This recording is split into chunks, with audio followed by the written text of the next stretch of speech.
Please join us in giving a warm welcome to Dr. Mark Rosenberg. Dr. Rosenberg received his undergraduate degree from the University of Pennsylvania and his medical degree from Georgetown University School of Medicine. He completed his residency in emergency medicine, where he was awarded Resident and Teacher of the Year. Dr. Rosenberg has been director and assistant director of several emergency departments, including Walter Reed Army Medical Center. Dr. Rosenberg's career path swiftly and abruptly changed course towards the study of cancer after his mother was diagnosed with non-small cell lung cancer that had metastasized. He began studying tumor metabolism and went on to become the program director for the first Integrative Cancer Fellowship in the U.S. in conjunction with the American Academy of Anti-Aging Medicine. Dr. Rosenberg's work has been published in trade and academic journals, and he is a member of the American Academy of Anti-Aging Medicine's Scientific Planning Committee. Please welcome to the stage, Dr. Rosenberg. Thank you very much, everybody. This is going to be kind of an expansion of a lecture that I gave in Orlando earlier this year. And I'm going to bring you back again to the Thymus-Pineal axis because I feel like it's something that did get attention in the 1990s, and we've kind of strayed away from that. So I'm going to present some of the data that I did before and then some additional data based on recent publications. So thymus and pineal axis, no actual potential conflict of interest in relation to this program or presentation. And the objectives: be familiar with the deterioration of the pineal gland and thymus with aging, understand the primary roles of both of these glands, understand the interaction between these two glands and the HPA axis, and be familiar with some of the published studies using extracts of these glands. And, okay, so over here on the left, you see the pineal gland in the geometric center of the brain, and is that showing up on there? And you'll see the thymus gland sitting on the superior portion of the heart, right under the sternum. So, you know, we have a lot of myths in medicine that we really don't have data to back up, and we've heard about vestigial organs, right? So the tonsils, who cares about the tonsils? It's vestigial organ, it doesn't do anything. Well, turns out it's lymphoid tissue and it does something. Well, the appendix, who needs the appendix? Well, it turns out that the appendix actually holds on to very, very helpful bacteria that can let it out when the GI tract needs it. And it's the same with the thymus. Well, the thymus involutes, who needs it? And you're going to see later on in the lecture that we need that thymus. So it's certainly been bantered around that deterioration, involution of the thymus and the pineal gland plays a role in the aging process. And thymus involution, that begins after birth, but after puberty, it significantly decreases. And a few slides later, you'll see how much it decreases.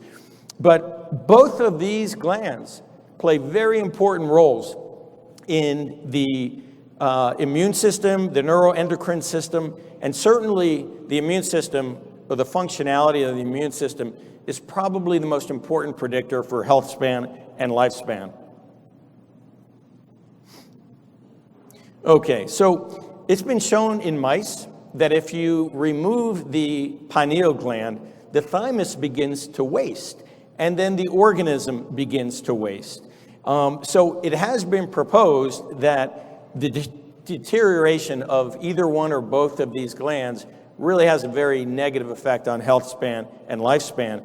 And certainly we understand if you don't have a functional immune system or adequate immune system, you're at risk for infections, you're at risk for many diseases, including cardiovascular disease, probably dementias and cancer, but even autoimmune disease, because the thymus plays a very important role in controlling the autoreactive T cells that will cause autoimmune disease.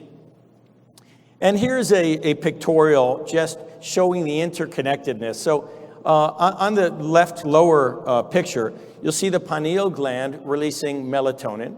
And then melatonin will actually modulate and stimulate the thymus to release its thymic hormones. And then both directly and indirectly, the thymic hormones actually modulate and help potentiate the release of melatonin from the pineal gland. And then in the picture on the right, what you'll see is with aging, everything goes down. So the pineal gland in some diseases, as we'll get into, actually gets smaller, but in addition to that, calcifications develop in the parenchyma, and we get less production of the pineal peptides. And also, of course, as the thymus deteriorates, we are at an increased risk for certainly many disease processes. So the pineal gland and the thymus play very important roles as a lifespan pacemaker. Certainly, the thymus plays a central role in the lymphoid system, but as I mentioned, it's also very important in the neuroendocrine system. Again, it significantly deteriorates after puberty, and by the time you're 75 years old, the gland is less than 10% of its original size. And in the upcoming slide, you'll see how many T lymphocytes are being produced. Now, not everybody's thymus deteriorates at the same rate. And so we know genetics plays a factor, but more importantly than genetics are the environmental factors. So prolonged stress is really a problem. We'll also get into a few other things like hormones affecting thymus size and production. So over here, what you'll see is a newborn baby has an output of T lymphocytes of approximately 10 to the 9th. By the time you're 70 years old, it's about 10 to the 8th or less. So I'm going to make a comment on sex hormones, and I put there debatable because there is some controversy in the literature, but there is a plethora of data showing that exogenously administered androgens or estrogens actually cause a little bit of involution of the thymus, inhibits thymopoiesis. On the other hand, if you remove the gonads, whether it's male or female, then the thymus becomes larger and more productive. Interestingly, and I'll talk about this more in another slide, as growth hormone and IGF-1 goes down, so does the thymus size and production. And we've seen that exogenously administered growth hormone improves the size and functionality of the thymus. Different thymic hormones that are produced, thymulin, thymosin, thymopoietin, and thymic-humoral factor, and all these are important for T-cell maturation, as well as differentiation, as well as modulating the T and B lymphocyte ratio. Now, in addition, they also produce the cytokines like IL-1, IL-6, GM-CSF, GCSF. Okay, so we all think, if anybody asks you, where is melatonin produced? It's produced in the pineal gland. But the truth is that most of the melatonin is not produced in the pineal gland. It's in extrapineal tissues. So there's a lot more extrapineal produced melatonin than there is pineal. And the primary place you're going to find this is in the mitochondria. So it's in the mitochondria of just about it should be in every cell in the body. The receptors for melatonin are found all over the body. Melatonin is probably the most ancient molecule that we're aware of. It was there when the first organism developed, at least on this planet.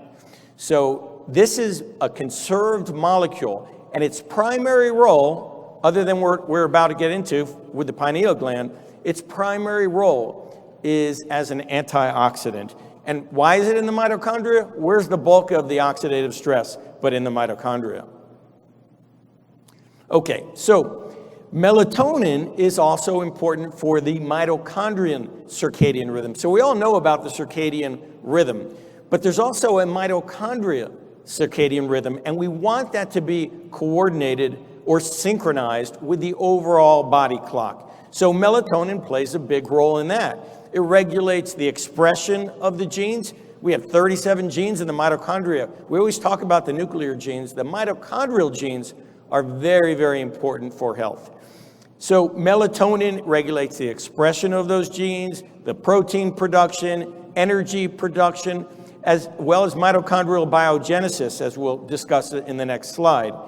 And of course, it protects it from oxidative damage. So melatonin helps synchronize the mitochondrial clock with the overall clock. Okay, the HPA axis. We all know one of the problems with aging is autonomic nervous system dysfunction, hyperactive sympathetic nervous system activity. So the pineal melatonin, and it's important that I say pineal melatonin, inhibits the release of corticotropin releasing hormone and eventually cortisol. Interestingly, it also blunts the expression of the senescence-associated secretory phenotype. And so the interaction between the suprachiasmatic nucleus and the pineal gland is super important. And the melatonin, as we're going to discuss, coming from the pineal gland is very important for regulating this clock. So I want it very clear to everybody that extra pineal-derived melatonin cannot replace or compensate for melatonin that's produced by the pineal gland. It plays no role in the sleep-wake or circadian cycle. Its primary function is as an antioxidant. So when I was researching this topic, I asked the question that you see here. Why can't extra pineal-derived melatonin replace or compensate for the role played by the pineal-derived melatonin in terms of circadian rhythm regulation? I mean, a molecule's a molecule, and we know that the melatonin secreted by the pineal gland is the same molecule found in the rest of the body. And I believe I found the answer. So when melatonin is secreted by the pineal gland, it falls back in a recess just posterior to the pineal gland into the third ventricle, which is bathing the suprachiasmatic nucleus. So it's the location of melatonin that's important. And what's also been determined is the amount of melatonin that we see in the third ventricle, in the area of the suprachiasmatic nucleus, is many orders of magnitude higher than what we see in peripheral circulation. So again, melatonin secreted by the pineal gland is super important for this biological clock. So I'm not telling people to not take melatonin. It's a wonderful antioxidant. If you take enough, it can help you sleep for a while. But it does not replace endogenously produced melatonin from the pineal gland. So what we have to do is we have to try to keep our pineal gland functional, optimally functional. I want to talk a little bit about mitochondrial fission and fusion because it plays a big role in the mitochondrial circadian rhythm. So the mitochondria are a constantly changing network in which they're fusing, there's fusion, there's fission, and it's constantly changing depending on the needs of the cell, depending on the needs for energy production, as well as the stress that the cell is under. Melatonin promotes fusion. And the time of the day, as well as the stressors, determine whether it needs more fusion or more fission. Again, melatonin plays a great role in keeping this mitochondrial circadian rhythm working. Okay, there's also a clear relationship between the size of the pineal gland and pathological conditions. For example, the pineal gland has been shown to be smaller in primary insomnia, in obesity, in Alzheimer's disease, and several cancers, and of course, prolonged stress. So the pineal gland remains stable in size from like 2 to 20 years of age, and then it falls off in size, but then in old age, it's stable. But what does change is we get these calcifications, and the calcifications we can see in the parenchyma, and associated with that is decreased production of peptides and the indolamines like melatonin. And here's just a pictorial of a calcified pineal gland. And many of us have written it off, oh, that's normal, it's normal. Well, it may be normal, but it's not optimal. Now, the pineal gland does other things besides producing peptides. So it participates in cerebral spinal fluid production, recycling, filtering. Most of what it produces in the pinealocytes is melatonin. But what causes pineal dysfunction with age? Well, certainly we're aware of all these diseases that we talked about, but where is it coming from? Well, calcification may play a role. What do we do about it once it's calcified? We don't have an answer for that yet.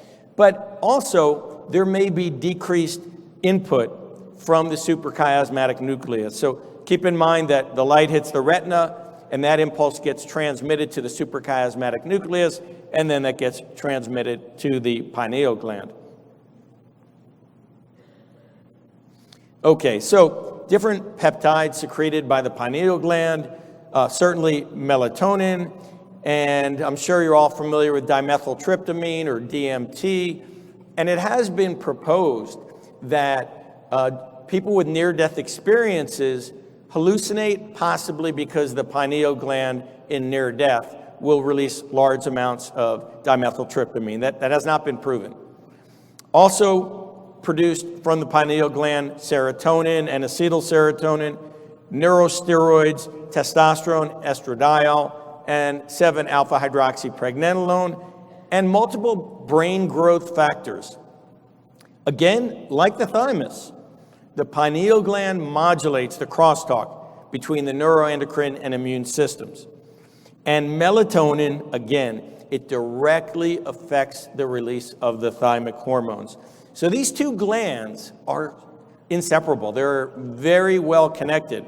And you'll see in a few slides how we demonstrate that. Now, as far as the thymus, thymulin is the polypeptide that was extracted from the thymus, and the production of the thymulin begins to decline at around 20 years of age. And we know the thymus begins significant involution after puberty. By the time you're in your 5th or 6th decade, you'd be hard-pressed to find any thymulin circulating.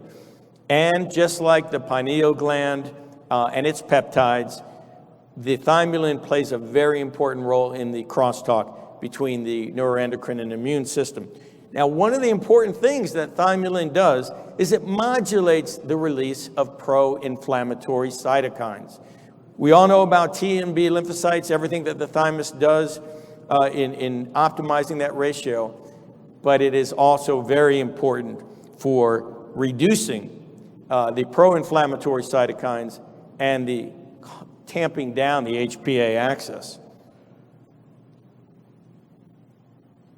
Okay, there is bidirectional interaction between the thymic epithelium and the HPA, and you're going to see this in the next slide.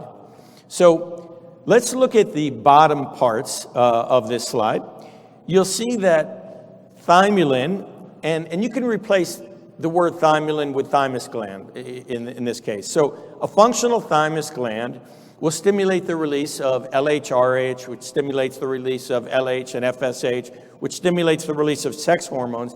But then you're going to see there's negative feedback. So the sex hormones, like we mentioned earlier, actually turn off or decrease thymopoiesis. Similarly, we talked about too much stress and overstimulation of the HPA axis. If you go to the right and look at the adrenal hormones, thymulin stimulates the release, of course, of corticotropin-releasing hormone, and then ACTH and the adrenal hormones, and then that shuts it down. So there is a negative feedback. Now, too much stress clearly has a negative role on thymus functionality. Now, I do want to make a comment on what I just said about sex hormones. Since I just made the statement that sex hormones will cause more involution of the thymus as opposed to gonadectomy, am I saying that bioidentical hormone replacement is not helpful or inappropriate? And I am not saying that. I want to be very clear on this. We have a plethora of data showing that appropriate bioidentical hormone replacement helps many organ systems. What I am going to give food for thought here is, for those that are going past replacement and taking very large amounts, bodybuilder amounts, if I can use that term, clearly excessive amounts of sex hormones, could that possibly compromise the functionality of the thymus? We don't have that study, I don't have that data, but that possibility exists. So just to summarize, appropriate hormone replacement is helpful to the organism. Excessive may not be. Now, if we go to the top, you'll see, interestingly, the thymulin stimulates the release of thyrotropin-releasing hormone, which stimulates the release of TSH and thyroid hormones, and there's positive feedback there. Now we go to the right, and I want to make a comment on growth hormone. So thymulin stimulates the release of growth hormone, which stimulates the release of IGF-1, which promotes more functionality and a larger thymus. So this is interesting because there's a little controversy. Many of you know that a lot of what I do is cancer research, and there are numerous studies that show high baseline IGF-1s are associated with an increased incidence of cancer, primarily colorectal, prostate, and breast cancer. It's been demonstrated over and over. We've also seen data showing that lower IGF-1 is associated with more longevity, assuming that your IGF-1 is so low, is not associated with, type 2 diabetes, metabolic syndrome, cardiovascular disease. So what's the answer? Is growth hormone helpful or not? Certainly we have demonstrated that giving growth hormone makes the thymus more functional. Well, there's a study going on at Stanford University by Greg Fahey's group right now, and he is giving elderly individuals growth hormone with metformin and DHEA. Now, it's his hypothesis that IGF-1 is not the culprit that causes disease and cancer and short aging. It's his hypothesis that, as you're probably aware, growth hormone can interfere with insulin receptor sensitivity, which is why he's added metformin in. So that is his hypothesis, that if he adds the metformin to growth hormone, these people won't have a problem with insulin resistance, and they will live better and longer lives. That certainly is controversial, and I know some of his colleagues are not happy that he's doing that study. But it is very interesting. There's no denying that growth hormone increases the size and functionality of the thymus. Okay, so I'm sure many of you have heard of thymulin, which is a synthetic formulation of thymulin. Again, like I mentioned before, it does modulate inflammation. It has neuroprotective effects. Again, everything the thymus does, it increases T cell maturation, differentiation, and is helpful in restoring the normal T to B lymphocyte ratio, and also increases the functionality of the immune cells. So there are some animal studies with thymulin, and we've seen decreased incidence of malignancies in animals that have been exposed to ionizing radiation or carcinogens. It's been shown to be anti-atherosclerotic, and as I mentioned before, restoring the ratio of T and B lymphocytes and their functionality. So this was a very exciting study. And I actually remember when this publication came out. This was done by Walter Pierpoli, and it was published in the Proceedings of the National Academy of Sciences in the US. And here's what he did. He took the pineal glands of young mice and he grafted them onto the thymus of the old mice. And what happened was it partially prevented the involution of the thymus and the mice lived up to 27% longer. So that was a great demonstration of the interconnectedness of these two glands. It would be an interesting human study. I don't think that would be sanctioned, but yes, it would be interesting. All right, so I'm going to get into some human studies now with a caveat, and I'll get into it more later, but everything that I'm going to present comes out of one man's group in Russia and Ukraine, Dr. Kovinson. So they did a small clinical trial with 7 patients who had thymectomies for benign thymomas. But then 6 to 8 months post-op, they started getting all these infections. Their immune system wasn't functioning well. They were basically wasting. So what they did is they administered thymolin. And most, if not all of these symptoms improved. But then 6 to 8 months later, the symptoms recurred. So then they gave it again and the symptoms improved. So they've taken many of these patients and as needed or every 6 to 8 months, they administer thymolin, and these patients have done very well.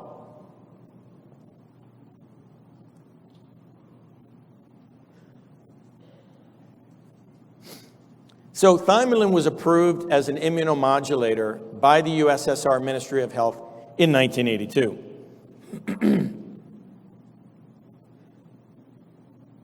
All right, now we're going to get into the pineal gland and epitalon. So epithalamin, though, that's the crude extract from bovine pineal glands. But they found that epitalon is the putative component or polypeptide that has the active role of epithalamin. And of course, I'm sure everybody knows epitalon or epithalon. It's made synthetically, and its big claim to fame is a telomerase activity inducer and increase the length of the telomeres. So that's been demonstrated, and this is just, let me make sure I didn't just miss a slide. Okay, so this is just a pictorial of, with each cell division, as you can see, the telomeres shortening.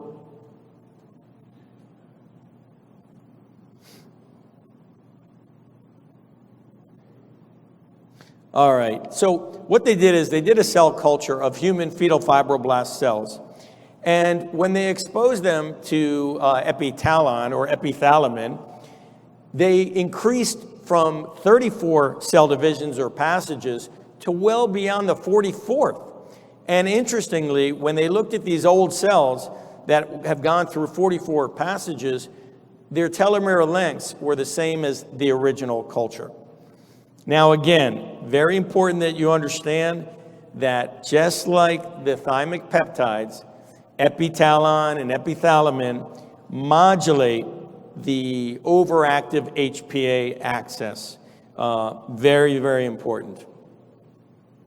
Okay, so there's some animal studies with epitalon. In senescent studies, in senescent monkeys, they showed complete normalization of the disturbed circadian rhythm of melatonin production, improved glucose, insulin sensitivity, and decreased the increased cortisol levels. In some animal experiments, epitalon has shown to increase lifespan by up to 41%, as well as reducing spontaneous cancers developing from ionizing radiation or carcinogens. Interestingly, also normalized the reproductive functions in senescent animals. Of course, it helped with antioxidant defense, and again, normalized the melatonin blood levels. Okay. Epitalon in human studies has been shown to improve lipid profiles, improve insulin secretion and sensitivity in hypertensive patients, lower blood pressure, and of course, again, normalize the antioxidant indices.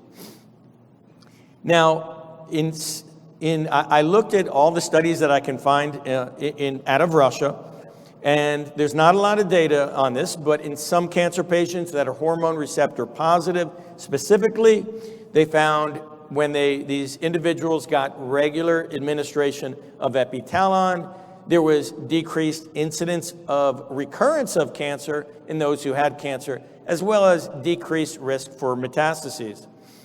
It's, of course, shown in elderly individuals to increase the telomere lengths. And this was approved as a regulator of the neuroendocrine system by the USSR Ministry of Health in 1990. Okay, epitalon has restored the night release of endogenous melatonin, restored the normal hormonal circadian rhythm in elderly people. In a small study on retinitis pigmentosa, 90% of the patients benefited. And we're going to get into more studies with this, but it's been shown to decrease mortality. Here was a prospective cohort on a sample of 79 patients with coronary artery disease spanning in excess of 12 years. These patients all had improved physical endurance, circadian rhythm, both carbohydrate and lipid metabolism, there was 50% lower cardiovascular mortality, 28% lower rate of overall mortality. So what about the combination? So we talked about the thymus working together with the pineal gland. So what Dr. Covinson's group did is they said, all right, we're going to do some studies where we're going to repeatedly give injections of both thymolin and epithalamin or epitalon. And so they did this at the St. Petersburg Institute of Bioregulation and Gerontology, both in Russia and Ukraine, and using both thymolin and epithalamin. In the first study, they had 94 women aged 66 to 94, and they all had coronary artery disease, osteoarthritis, and hypertension. Okay, so of course, they followed mortality on these individuals, but they also looked at 17 different immune indices that they would follow, to include the total white count, the lymphocyte subset panel looking at NK cells, CD4 positive cells, CD8 positive, CD3 positive cells, and they looked at immunoglobulins IgG, IgM, IgA, as well as circulating immune complexes. You may know that as we age, we continue to accrue all these circulating immune complexes. In addition, they measured, it's called reaction of leukocyte migration inhibition in response to a mitogen called concavulin A. That's a way to evaluate T cell function. In addition, they looked at 8 endocrine indices. So basically, they looked at everything the anterior pituitary produces, as well as insulin, cortisol, and estradiol. And then they also looked at 19 metabolic indices to include the lipids and liver function tests. Now, they developed something that they called a homeostasis stability coefficient. And what they did is they measured the improvement or not of these individuals by looking at the number of indices that were within normal limits divided by the total number of indices times 100. And the patients were divided into 4 groups. So there was a control group, and group 1, group 2 got thymolin, group 3 got epithalamin, and group 4 got the combination. And they injected 10 milligrams intramuscularly of each thymolin and epithalamin, and every day for 10 days. And they repeated it yearly. They also had a separate group of 10 women and 10 men, and they did the same thing for 6 years, from 96 to 2001. We'll skip the baseline and we'll go to what we found. In group 2, which got the thymolin, so it normalized their T cell function, it reduced circulating immune complexes, and it improved both the number and functionality of the NK cells. In the epithalamin group, They got all the benefits that we saw in the thymolin group, but as you can see, many of the metabolic and endocrine indices improved as well. Group 4, which was the combination, was really very close to what we saw in the epithalamin group. The thymolin administration by itself improved the homeostasis stability coefficient by up to 64%. With epithalamin, it improved the homeostasis stability coefficient up to 70%, and the combination by 73%. But more important, let's look at mortality. So after 2 years, the thymolin group had a 2-fold decrease mortality relative to control, 2.4-fold decrease in acute respiratory disease. The epithalamin group, very close, 1.8-fold decrease in mortality. The combination after 2 years, 2.5-fold decreased mortality rate relative to control. After 6 years, the combination resulted in a 4.1-fold decrease in mortality. And I can't get into the details, but in the Russian articles, they say that the patients, all their indices of aging had improved, including their central nervous system. I don't have data to back that up. Interestingly, both thymolin alone and epithalamin alone normalized the initially raised blood cortisol level, and that's exactly what we'd expect because of the modulation on the HPA axis. Prolonged thymolin by itself promoted the maintenance of testosterone and estradiol in elderly men and women, and that's what we'd expect from the slide that we had seen. So it's important that I took a direct quote from Walter Pierpoli, remember the gentleman that grafted the pineal gland on top of the thymus. And this is what he said: "The origin and manifestation of aging and death is based on a genetically brain-programmed desynchronization of hormonal cyclicity with consequent disadaptation to endogenous and environmental signals." So basically, he's talking about the pineal gland not responding to the signals appropriately. But every time we think we find a cause, there's so many causes for aging, but what is upstream? What's causing that? And I don't know that we're ever going to get upstream enough to the top. So I just wanted to mention the important caveats here is that nearly every preclinical and clinical study on epitalon and epithalamin, it was all by Dr. Covinson's group out of Russia and Ukraine. I found 1 study out of China and 2 out of Italy. At least 50% of the published articles are in Russian, and even though many of them are not translatable, I got them translated, and I'm not happy with the data I can glean from that. As far as thymolin, again, all by Dr. Covinson's group, except a few studies I found from other places in Eastern Europe and Brazil. So as a naysayer, you can say, well, that's really great what he's published, but we want another group to validate it.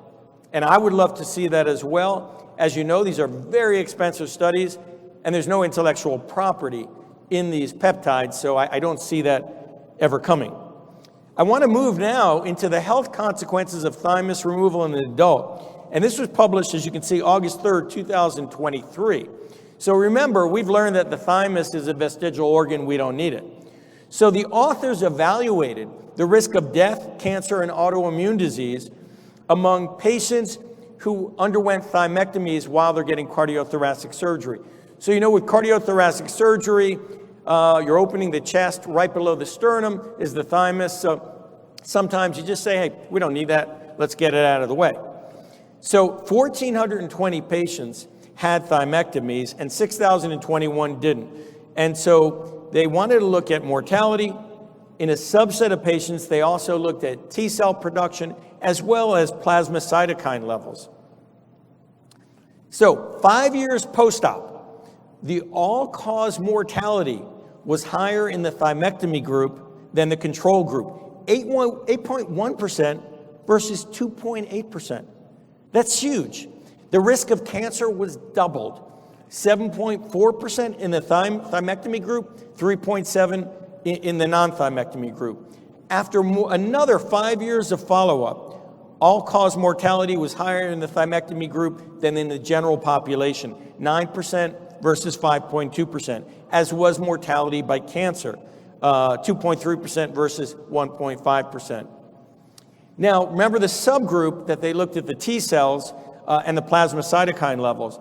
So the group that had the thymectomy had a less decreased production of new CD4 and CD8 positive cells, and they had higher pro-inflammatory cytokine levels. Now, the thymectomy group was also associated with an increased incidence of autoimmune disease. So now it seems like I'm getting onto another topic now, talking about taurine. Raise your hand if you read that article that was published on June 9th, 2023 in the journal Science, just 6 months ago, on taurine. I mean, it changed my life. So taurine is a semi-essential amino acid, meaning your liver can synthesize it, but much of the taurine we get is from eating animal products. Taurine is stored in the brain, primarily the pineal gland, and the retina, and skeletal muscle, and heart muscle. But again, most of the taurine we get is in eating meat and seafood. Now, interestingly, taurine has anti-inflammatory properties, antioxidant properties, anti-cancer properties, but it's also a GABA agonist, so it's calming. As a matter of fact, you may know that commonly in energy drinks, we will see taurine. So a lot of people think it revs you up, but it has nothing, it's nothing like caffeine or guarana or ginseng. It's actually calming. But the reason it's given is because there are studies showing that it increases mitochondrial production of ATP. That's the reason for taurine. So interestingly, it's highly concentrated in the pineal gland and comprises 30% of the free amino acids in the adult gland. And there's a daily rhythm to pineal taurine. Interesting. So, but the rhythm is really opposite of melatonin. So taurine levels are at a low at the beginning of the dark period, and they peak during the middle of the day. And here is something very interesting. Taurine can interact with the pineal beta-adrenergic receptors to stimulate melatonin production. So this is the article that I was just referring to that came out on June 9, 2023, taurine deficiency as a driver of aging. Now we know in all animals, taurine decreases as we age. By the time you're 70, you've got about 20% of the stores of taurine that you had when you were in your 20s. And so what these investigators did is they took middle-aged mice and they gave them 1 gram per kilo of taurine per day. And the median lifespan of these treated mice increased by 10 to 12%, and the life expectancy at 28 months increased up to 25%. And every measure of aging and looking at all their organ systems, they all got younger. Now, taurine reduced cellular senescence. It protected the telomeres. It induced telomerase activity and protected the telomeres. It suppressed mitochondrial dysfunction. It decreased DNA mutations, and it was anti-inflammatory. And certainly we've seen in other studies, people with many chronic illnesses have low concentrations of taurine and the taurine metabolites. Interestingly, exercise increases the production of taurine, endogenous taurine. And that may be one of the reasons that exercise helps your health and lifespan. So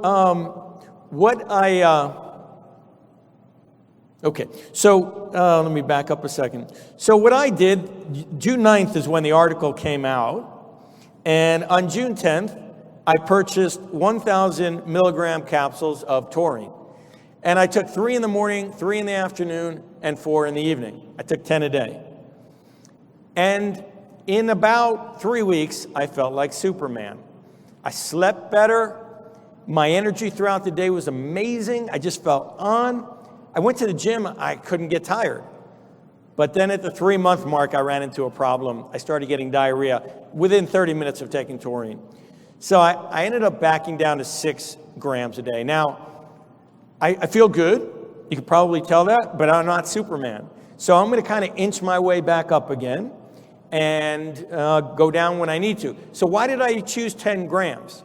The reason I chose 10 grams a day as the max is because I searched the literature and I found the largest dose that humans have taken for a prolonged period of time was 10 grams a day.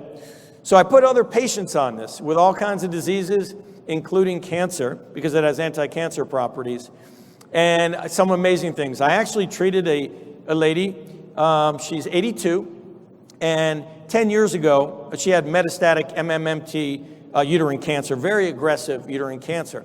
And we ended up doing all kinds of crazy things, including immunotherapy and intratumoral immunotherapy, and she's cured. She just, 9 weeks ago, she had her 10-year anniversary, which is great, but we did cause her some autoimmune issues, and fatigue was terrible. So this lady, she loved to play tennis. She used to play every day, but at about 80, she had to stop. She basically sits on the couch. She's just got no energy. I started her on 10 grams of taurine, and a month later, I get an email saying it's a miracle. It's just a miracle. I'm playing tennis every day, and my fatigue is gone. But then 3 months later, she started getting diarrhea. So she also is going up and down. I have many other case reports, but I think taurine is very, very exciting. I would like to see more data. I don't know that we're going to see any large randomized clinical trials of significance, again, because of lack of IP. But I think it is very exciting. So I think the take-home message here is do everything you can to support these 2 very important organs that I think are not getting the attention that it deserves. And whether it means taking peptides, whether it means taking taurine, whether it means changing your lifestyle, and I can't emphasize lifestyle enough, because a big problem with the aging or deterioration of these 2 glands, of course, is overstimulation of the HPA axis. So that's kind of my take home. That completes what this lecture, but now I'd like to take the next few minutes, if I can, to editorialize a little bit. I have just completed a novel called Curing Death, and it's going to be in the exhibit hall, and it's a fantasy. It's a science fiction fantasy about a doctor who tries to figure out why people die and stop it. And I'm excited about that. But I will be working on another book. And that second book is a nonfiction whistleblowing book to tell people what's really going on in this country. Now, everybody here is trying to promote health span and lifespan, but I don't know that everybody's aware of a lot of the problems that we have in this country. So if you were to search the literature, life expectancy by country, you'll see we're approximately number 50 in the world, with a mean lifespan of about 76.4 months. Macau is like 87 years, more than a decade longer. Cuba, they live 3 years longer than we do. There are many countries that don't have nearly the wealth that we have that are living longer. So there was a publication addressing this in the American Journal of Public Health last year.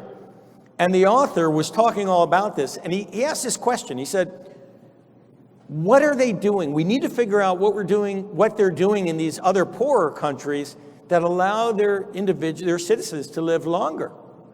And I think he's asked the exact wrong question. The real question is, what are we doing in this country to shorten our lifespan? So 56 countries have passed us. We started falling down in the 1950s, meaning our increase in life expectancy started decreasing in the 1950s relative to the rest of the world, and we continue to do so. And starting 2014, our life expectancy has continued to go down. Now, certainly life expectancy decreased during the first year of COVID, but all the other countries during the second year went back up, except for one country, and that's us. We haven't. So where is the problem here? We spend more on healthcare than any other country in the world. Where is the problem? Well, the problem, as you all know, is industry. So you can look at the food industry. So we have at least 10,000 chemical additives in all of our food.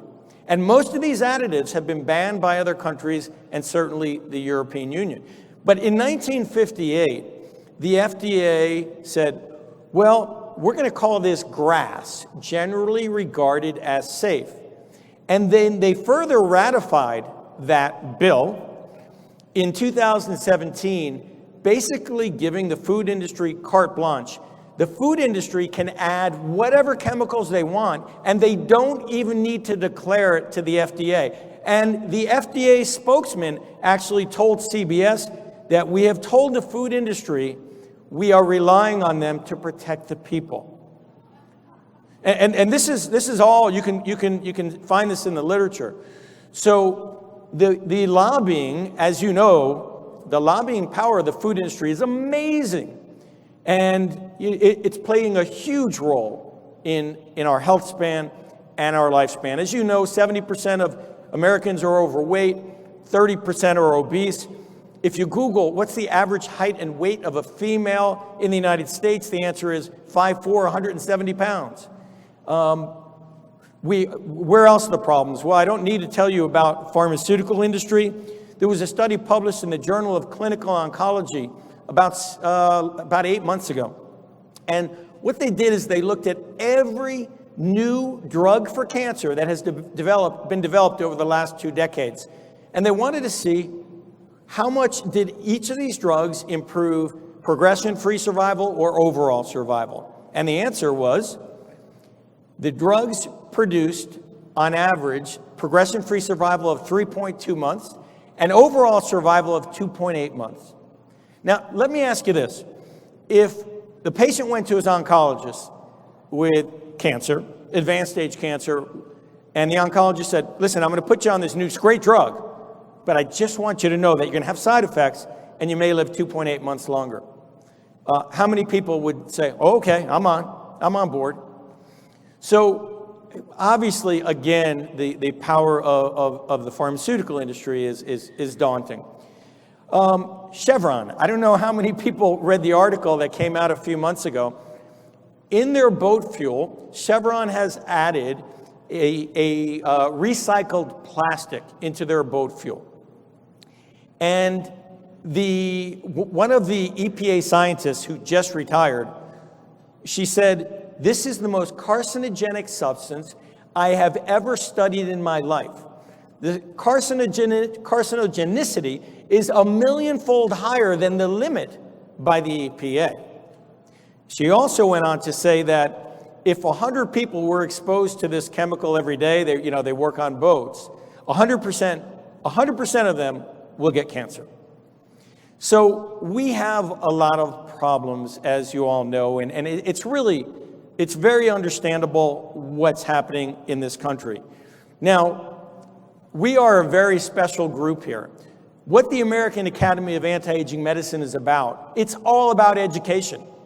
And it is incumbent upon you, collectively, and me, to educate our patients. That's what we're here for. That's why we're attending these conferences, and that is what we must do for our patients. The first thing that I do when a patient comes to me with cancer, whether it's early stage or advanced stage, is I tell them like it is. I tell them the real data.